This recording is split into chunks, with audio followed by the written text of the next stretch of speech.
Bonjour Séraphin Elie, vous êtes le secrétaire général de la FUB, la Fédération des usagers de la bicyclette. Bonjour Jérôme, merci. Voilà, on voulait faire un point, on est en plein congrès de la FUB. Hier, il y a eu le baromètre des villes cyclables. Déjà le congrès, un beau congrès, plus de participants que le précédent congrès qui était à Montpellier, qui était un peu un congrès hybride, mais en tout cas de celui de Bordeaux d'il y a 2 ans. C'est ça, oui, on a pas loin de 700 participants sur ces 2 journées, avec surtout ce qui est intéressant, un public qui est assez varié, des professionnels élus, techniciens ou professionnels du cycle, et puis aussi des associations qui sont très nombreuses sur cette édition, et donc c'est l'occasion de tout le monde de se rencontrer. Alors combien d'associations adhérentes à la FUB à peu près ? On est pas loin de 450. Pas loin de 400, peut-être qu'ils sont tous là, il en manque peut-être à l'appel, mais en tout cas, ils sont venus, ils avaient envie de venir, un beau congrès, et surtout aussi parce que tous les 2 ans, il y a le baromètre, vous en êtes occupé, le baromètre des villes cyclables. C'est ça. Avec beaucoup d'attentes, hein, les élus, ils sont là, ils attendent et tout. C'est ça. Ouais, le baromètre tous les 2 ans, c'est un peu le climax du congrès, donc c'est un peu là, le truc qu'on a à vendre sur cette édition. Ouais, ça fait venir beaucoup de monde, ça attire les regards, et puis du coup ça suscite le débat, ce qui est l'objectif. Alors la fois dernière c'était un mois ou 2 avant les élections, enfin un bon mois avant le confinement déjà, mais 1 mois ou 2 avant les élections municipales. Là c'est un petit peu avant les élections présidentielles. Les élus tiennent compte de ce qui est dit par les usagers au travers de ce baromètre. Alors les élus nationaux, ça, on verra. Mais les élus municipaux, effectivement, c'est quelque chose qui est super intéressant parce qu'ils n'ont pas l'occasion d'avoir des retours aussi nombreux, aussi structurés. En général, c'est l'assaut, un riverain qui râle dans son coin, et donc ils ont plein d'échos parfois contradictoires. Et là, à un moment donné, on met sur la table un diagnostic qui est posé, qui est soumis évidemment à discussion, mais qui du coup permet d'engager la discussion. C'est tout le sens de la démarche Parlons Vélo qui porte bien son nom. Qui est une réalité, donc du coup les gens disent ce qu'ils ont à dire, le baromètre, le questionnaire est assez bien fait, on va pas en faire la publicité, mais on le remplit assez rapidement, on va donner son avis aussi bien sur la ville où on habite peut-être, ou sur des villes sur lesquelles on a roulé. Plus de participants en tout cas aussi au baromètre, hein, de chaque année ou chaque 2 ans, il y a encore plus de participants à ce questionnaire du baromètre. C'est ça, ouais, c'est vraiment la bonne surprise. C'est ce qu'on espérait aussi, hein, mais d'avoir une si belle participation, et surtout une participation qui soit aussi diversifiée dans les territoires. Pour être honnête, si à Paris on est à 8000 participants, qu'on soit à 9 ou 10 000, ça ne va pas changer la face du monde. En revanche, quand on passe de 500 à 700, puis à aujourd'hui 1600 communes qui sont qualifiées, c'est-à-dire qui ont plus de 50 contributions, là ça devient hyper significatif, parce que ça veut dire que c'est 1600 communes dans lesquelles on peut commencer justement sur la base du diagnostic du baromètre à discuter, à trouver déjà des pistes de solutions pour améliorer les choses. Et tout le monde sur le terrain, que ce soit les associations, les élus, même LCL, un gros partenariat, ont écrit aux clients en disant il faut que vous preniez les choses en main, il faut que vous participiez, il faut que vous donniez votre avis, parce que c'est important. Oui, c'est ça. Alors c'est avant tout une enquête citoyenne, une enquête militante, mais on voit bien que c'est quelque chose dont beaucoup d'acteurs s'emparent, et effectivement, donc à LCL, on en a, tu en as parlé, mais également les collectivités qui elles-mêmes, pour nombre d'entre elles, sont entrées dans cette démarche-là d'accepter d'être évaluées, ce qui n'est pas toujours simple de la part des élus. En général, ils peuvent se dire, voilà, moi je suis élu, donc je suis évalué tous les 6 ans. C'est ça, on verra à la prochaine élection.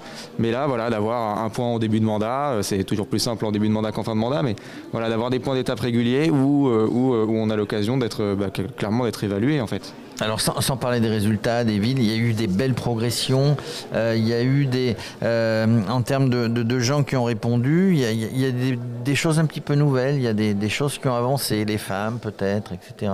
C'est ça, on a 2 choses, on a peut-être de manière générale, en fait, on peut dire que le public s'est diversifié. Il s'est diversifié à la fois dans le profil des répondants un peu mieux équilibrés dans la répartition femmes-hommes. Ça l'était globalement déséquilibré sur les précédentes éditions, 58-42. Aujourd'hui déjà on est plus à 56-44, donc on s'approche d'une forme de parité. Aussi des profils qui sont plus des profils ponctuels, d'usagers qui utilisent le vélo pour des loisirs, et pas forcément que des experts qui vont faire tous les jours 50 km à vélo pour aller au boulot. Donc on sort un peu de profils très experts et justement voilà, on a une diversité plus grande et c'est là où on se dit qu'on va arriver vers l'expertise d'usage si on est capable d'avoir l'expertise de tous les usagers qui combinés donnent quelque chose d'assez complet et cohérent. En plus du fait que, comme on en a parlé, de plus en plus de villes sont qualifiées. Donc aussi dans la diversité des répondants, on n'a pas que des profils très urbains, on a aussi parfois du très rural qui a répondu au baromètre. Très rural. Donc on a une vraie photographie de ce qui se passe à vélo en France. Alors en parlant de rural, urbain, vous aviez modifié les catégories, on ne va pas rentrer dans ce détail. Moi j'ai été frappé, par exemple, tout le littoral ouest et puis l'ouest, eh bien ils ont fait des efforts. Il y en a qui étaient déjà là, il y en a d'autres qui sont arrivés. Mais alors dites donc, le vélo dans l'ouest, alors vous venez de l'ouest, hein, enfin un peu plus haut, mais le vélo dans l'ouest, c'est autre chose que dans le sud-est. Hein. Moi qui habite le sud-est. Oui, c'est clair qu'on voit qu'il y a aussi des tendances régionales qui se dessinent. Clairement, il y a un biais, enfin pas un biais, mais un avantage du fait que ces territoires sont des territoires littoraux, plutôt touristiques, etc. Néanmoins, comme tu le dis, dans le sud-est, c'est aussi littoral et touristique, et pourtant le vélo, c'est pas terrible. Donc ça veut bien dire qu'à un moment donné, ces territoires se sont dit, on a des opportunités, on a des eurovéloroutes qui passent, on a des financements européens, régionaux, départementaux. Et donc on va se servir de ces financements, de ces opportunités-là, pour faire des aménagements de qualité. Alors, au travers de tout ce que les élus ont dit, ou quand on discute, on a eu des élus en interview, moi je suis frappé. Il y a un truc qui prédomine, c'est que si on veut avoir des aménagements, c'est avant tout une décision politique, hein. C'est une envie politique, on met en place ou on ne met pas en place. Donc c'est pas une question de sous. Oui, il y a les sous, mais les sous on peut aller les chercher. Mais c'est une volonté politique. J'ai été frappé par un maire, donc la commune de Saint-André de Médoc, c'est ça ? Saint-Aubin-le-Médoc. Saint-Aubin-le-Médoc. Lui, il disait que comment ça a démarré ? Pendant 15 ans, il a consacré 70% du budget de voirie sur les aménagements vélo et mobilité douce.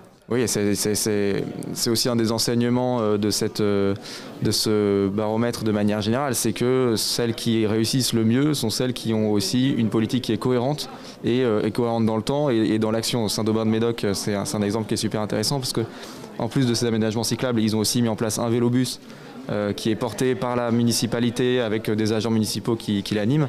Donc on voit bien qu'il y a la vision, l'idée d'avoir quelque chose de cohérent, on va adresser tous les publics. Et puis effectivement il y a cette cohérence dans le temps. Pendant 15 ans on a une politique cyclable qui est ambitieuse et qui continue. Et comme tu le dis, c'est l'argent, on peut aussi aller le trouver. Alors c'est pas toujours simple évidemment, mais néanmoins c'est là où notre objectif c'est de politiser au sens noble le vélo, c'est-à-dire on remet l'acte de décision politique au centre de la question. C'est pas les associations qui décident, mais les associations, elles posent la question, elles argumentent, et que ce soit sur la répartition de l'espace public ou sur la répartition des ressources financières, à chaque fois il y a un choix, il n'y a pas de l'argent pour tout le monde et il n'y a pas de l'espace public pour tout le monde. Donc ça veut dire, quand vous êtes élu, le vélo doit être un sujet. Voilà, après, est-ce que vous préférez laisser l'espace aux voitures, aux terrasses de café, aux piétons, aux vélos? Qu'est-ce que vous pouvez arriver à concilier et à quel prix? Et bien voilà, ça c'est la question qu'on pose. Après, évidemment, nous, on est porteurs d'une certaine vision. C'est les élus qui décident, mais au moins on pose la question et on met les arbitrages. Alors, vous posez la question, vous essayez aussi de faire passer avant tout en priorité votre vision. La conclusion, c'est quand on veut, on peut et qu'on ne vienne pas nous raconter l'histoire. Hein. Oui, c'est ça. C'est ça. Il y a beaucoup d'élus qui se retranchent derrière des excuses qui sont globalement mauvaises. Bon, il pleut chez moi, oui, mais enfin bon, les Hollandais, il pleut aussi là-bas, il y a du vent là-bas, il fait beau, il fait trop chaud. Et dans le sud de l'Espagne, ils ont aussi développé le vélo alors qu'il fait chaud. Enfin bon, chaque territoire a ses atouts et ses inconvénients. Il faut aller en tirer parti et effectivement, c'est surtout une question de volonté.